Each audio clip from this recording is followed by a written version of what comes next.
Assalamualaikum warahmatullahi wabarakatuh.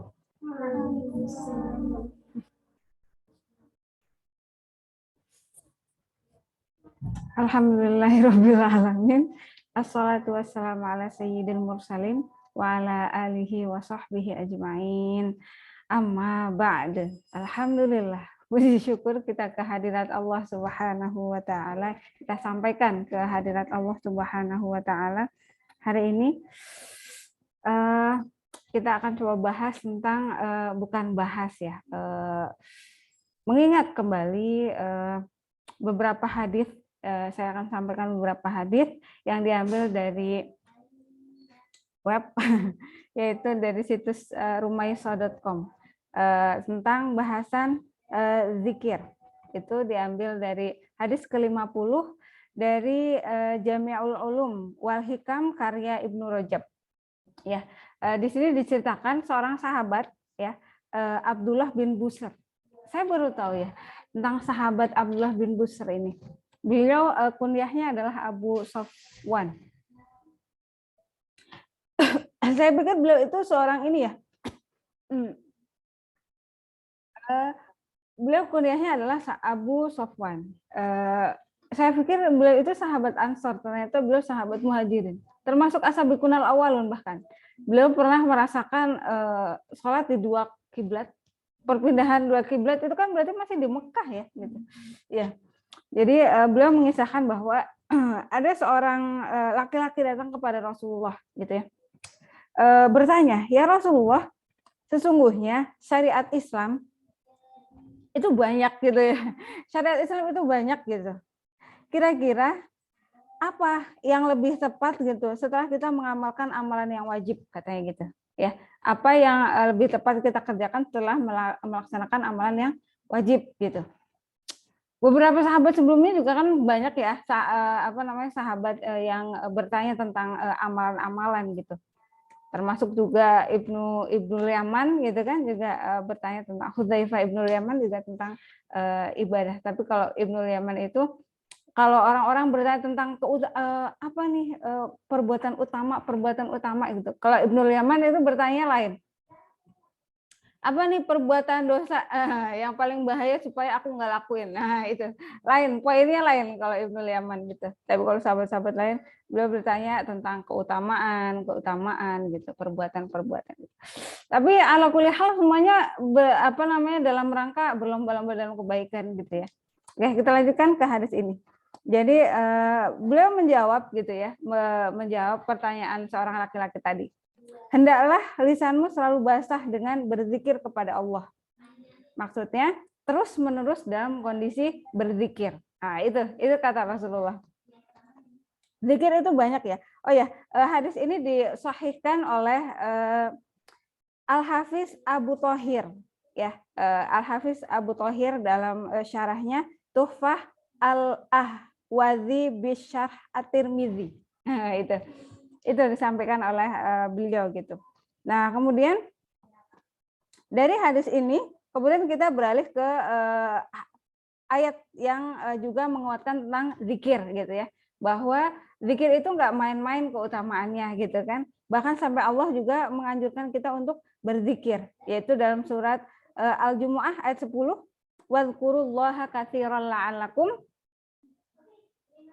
tuflihun. Dan ingatlah kepada Allah banyak-banyak.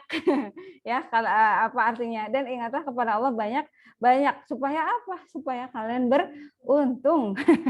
Ya, beruntung gitu. Zikir ya. Kita mengambil bahasa makna secara bahasa umum gitu ya. Zikir itu adalah mengingat gitu ya. Mengingat Allah dalam hal ini gitu kan, mengingat Allah dalam hal ini gitu.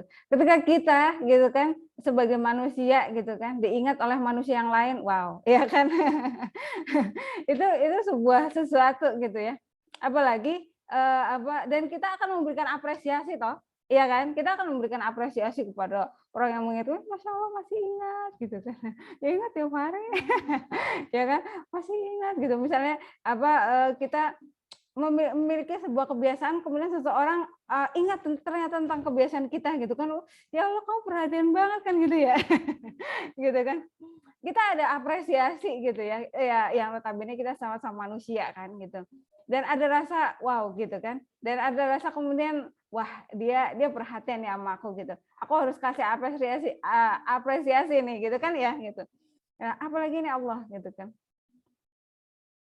Allah yang maha gitu. Ya yang sebenarnya bagi Allah itu kita ingat atau enggak ingat Allah itu enggak penting juga gitu. Enggak kemudian membuat apa namanya kekuasaan Allah itu jadi mengecil gara-gara kita melupakan, enggak ada gitu. Cuma masalahnya sekarang kita gitu ya. Ketika kita tidak mengingat Allah ya Allah akan semakin malah melupakan kita gitu kan. Makanya kenapa di sini kata Allah ingatlah aku gitu ya banyak-banyak gitu supaya kamu beruntung gitu. Karena ketika seseorang mengingat Allah gitu yang kita tahu beliau maha gitu kan, maha segalanya gitu, tentu apresiasi itu akan lebih wah gitu. Ya nggak sih? Apresiasi itu akan lebih wah gitu kan. Pahala, kemudahan ya kan, kebarokahan gitu, rahmat tentunya ya kan, yang mana digaungkan bahwa orang nggak akan pernah masuk surga kecuali dengan rahmatnya Allah gitu. Salah satu yang mengundang rahmat Allah apa? Zikir, ya kan gitu. Salah satu yang mengundang rahmatnya Allah adalah zikir. Nah kemudian di hadis selanjutnya disebutkan zikir itu kan banyak ya kan? Zikir itu banyak. Kemudian Rasulullah menjelaskan di hadis yang lain, ini masih dihasankan juga oleh Al-Hafiz Ibnu Thahir ya.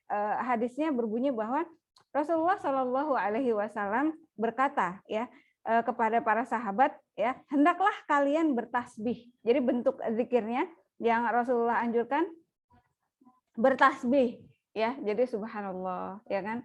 Kemudian bertahlil ya, la ilaha illallah, kita kalimat tauhid. Kemudian berhamdalah ya, mengucapkan hamdalah itu gitu. Dengan ini di sini disebutkan dengan jari jemari kalian. Jadi berzikir dihitung dengan jari gitu ya. Karena ini pada hari kiamat nanti akan ditanya gitu. Ketika kita gunakan untuk berzikir, maka mereka akan bersaksi bahwa ini akan berzikir dan tentu saja akan menguntungkan kita semuanya kan gitu kan. Akan menguntungkan kita semuanya gitu. Memang apa ini yang kemudian menjadi dalil sebagian orang bahwa memakai tasbih itu tidak baik. Ya, memakai tasbih itu enggak afdol, nah gitu kan. Kurang utama gitu karena memang ada hadis ini dan dianjurkan pakai ruas-ruas jari ini gitu ya.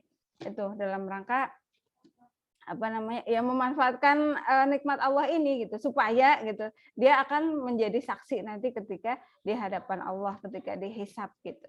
Oke, demikian mudah-mudahan bermanfaat apa yang saya sampaikan ya. Sekali lagi zikir dalam segala hal ya karena di ayat yang lain ingatlah Allah dalam kondisi berdiri, duduk ya kan, bahkan dalam kondisi tidur gitu supaya Allah juga mengingat kita dalam kondisi-kondisi itu gitu ya. Dan ingatlah Allah dalam kondisi sempitmu gitu kan.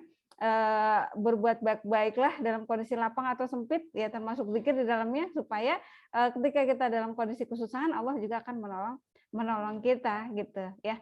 Baik, demikian mohon maaf lahir dan batin saya akhiri. Assalamualaikum warahmatullahi wabarakatuh.